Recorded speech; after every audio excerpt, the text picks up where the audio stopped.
नमस्कार।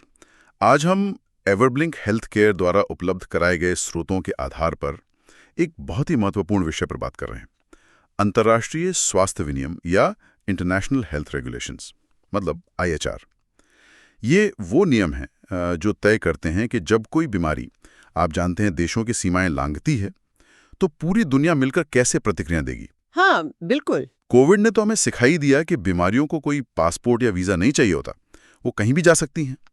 तो सवाल ये उठता है कि इन वैश्विक स्वास्थ्य खतरों से निपटने के लिए हमारे पास क्या व्यवस्था है। सही बात है। हमारी आज की इस चर्चा का मकसद यही समझना है कि ये नियम कैसे काम करते हैं और खासकर उन लोगों के लिए ये क्यों महत्वपूर्ण है जो स्वास्थ्य सेवा या रिसर्च या फिर वैश्विक स्वास्थ्य के क्षेत्र में काम करते हैं। चलिए इसको थोड़ा खोलते हैं। बिल्कुल। और देखिए, जैसा कि एवरब्लिंक हेल्थ केयर के स्रोत में भी बताया गया है, ये समझना जरूरी है कि ये IHR कोई महज सुझाव नहीं है। नहीं है। ये गाइडलाइंस भर नहीं है। अच्छा। जी, ये एक कानूनी रूप से बाध्यकारी समझौता है, मतलब लीगल बाइंडिंग अग्रीमेंट।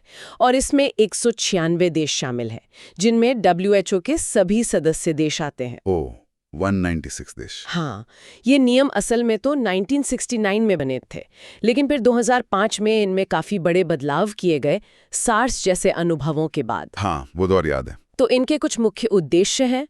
पहला तो यही कि बीमारियों का जो अंतर्राष्ट्रीय फैलाव है, उसे रोकना, उसे नियंत्रित करना। दूसरा, जो भी स्वास्थ्य जोखिम है, उन पर वैश्विक स्तर पर जो प्रतिक्रियाएं होती हैं, उनमें तालमेल बिठाना, कोऑर्डिनेशन। ठीक है।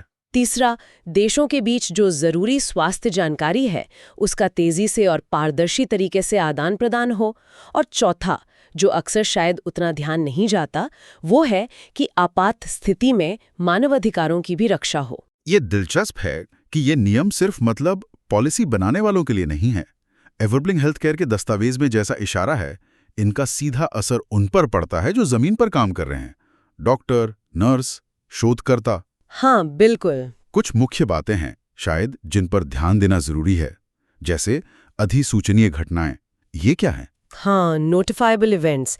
इसका मतलब है कोई भी ऐसी स्वास्थ्य स्थिति, कोई भी बीमारी या घटना जिसमें ये क्षमता हो कि वो अंतर्राष्ट्रीय चिंता का सार्वजनिक स्वास्थ्य आपातकाल बन सकती है। जैसे इबोला था, सार्स था, या कोई बिल्कुल नया इन्फ्लुएंजा वायरस आ जाए, तो ऐसी किसी भी घटना की रिपोर्ट करना अनिवार्य है, कानूनी रूप से। अच्छा, अनिवार्य है। और इसी से जुड़ा है शायद मुख्य क्षमताएं या कोर कैपेसिटीज। स्रोत इस पर भी जोर देते हैं। जी, हर सदस्य देश से ये उम्मीद की जाती है, बल्कि जरूरत है, कि उसके पास स्वास्थ्य खतरों का जल्दी पता लगाने के लिए, उनका आकलन करने के लिए और फिर उन पर सही से प्रतिक्रिया देने के लिए जरूरी क्षमताएं हों, बुनियादी ढांचा हो। यानी कि निगरानी सिस्टम, लैब टेस्टिंग। बिल्कुल, अच्छी सर्वेलेंस सिस्टम्स, भरोसेमंद लैब्स, समय पर रिपोर्टिंग का तंत्र और तुरंत एक्शन लेने वाली टीमें। जी। 2005 के बाद इन पर बहुत जोर दिया गया। फिर ये PHEIC घोषणाएं, ये टर्म तो कोविड के वक्त बहुत सुना, public health emergency of international concern. जब WHO ये घोषित करता है तो उसका क्या मतलब होता है असल में? देखिए, PHEIC घोषणा एक तरह का ग्लोबल अलार्म है। ये दुनिया को बताता है कि स्थिति गंभीर है और अब सबको मिलकर समन्वित तरीके से काम करने की जरूरत है। इससे फिर वैश्विक संसाधन जुटाने में मदद मिलती है, एक्सपर्ट्स एक दूसरे की मदद करते हैं और कभी-कभी यात्रा या व्यापार पर अस्थायी सिफारिशें भी जारी की जा सकती हैं। ये एक एक्शन ट्रिगर है। और चौथा एक था सीमा स्वास्थ्य उपाय, जैसे यात्रा की जांच, क्वारंटाइन वगैरह। इसमें क्या ध्यान रखा जाता है? इसमें स्रोत यही कहता है कि ये उपाय वैज्ञानिक सबूतों पर आधारित होने चाहिए, मतलब हवा में नहीं, और सार्वजनिक स्वास्थ्य के लिए जोखिम कितना है उसके आधार पर।